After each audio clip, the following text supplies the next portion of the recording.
C'est vrai que les entreprises n'ont jamais autant investi en cybersécurité. En 2017, ça a représenté 100 milliards de dollars au niveau mondial, selon Gartner, avec une croissance de 8%. En moyenne, les entreprises consacrent 6% de leur budget IT à la cybersécurité. Parallèlement, ces mêmes entreprises qui dépensent beaucoup sont aussi de plus en plus vulnérables.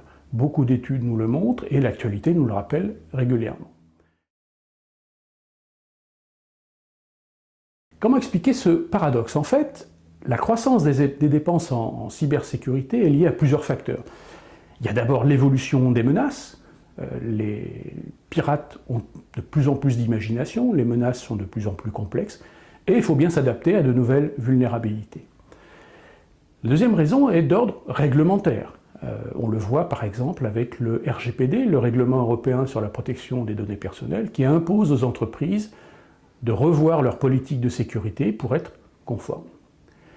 Il y a également l'attitude des directions métiers et des directions générales dans les entreprises qui, à force de lire que les risques augmentent, que la cybersécurité est importante, ont intégré cette idée et poussent de plus en plus les DSI et les RSSI à investir en matière de cybersécurité.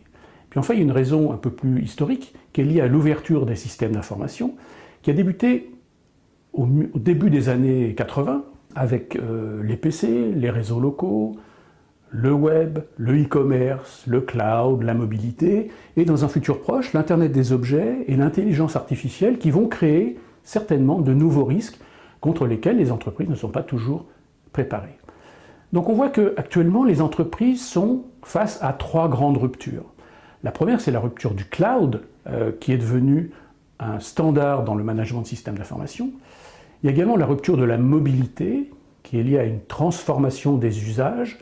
Et enfin, il y a la rupture liée à la transformation numérique, qui va profondément modifier la façon de travailler des entreprises et des organisations publiques.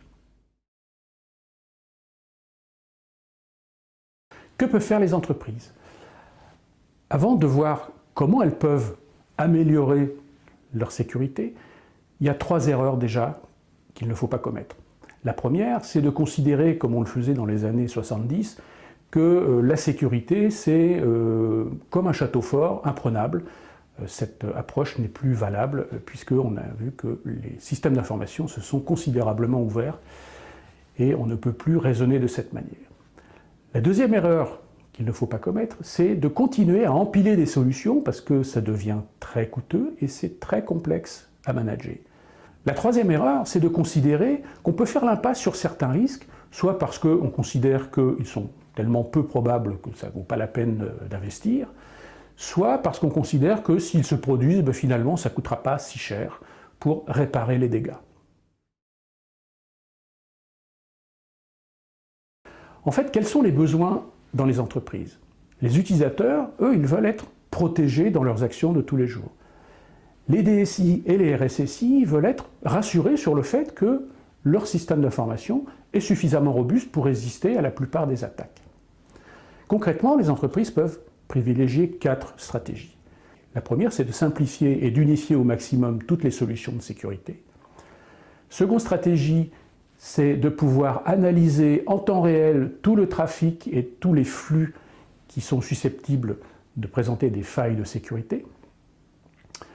La troisième stratégie, c'est de recourir autant que possible à des solutions de sécurité dans le cloud. Il en existe beaucoup, et c'est une tendance majeure du marché de la sécurité.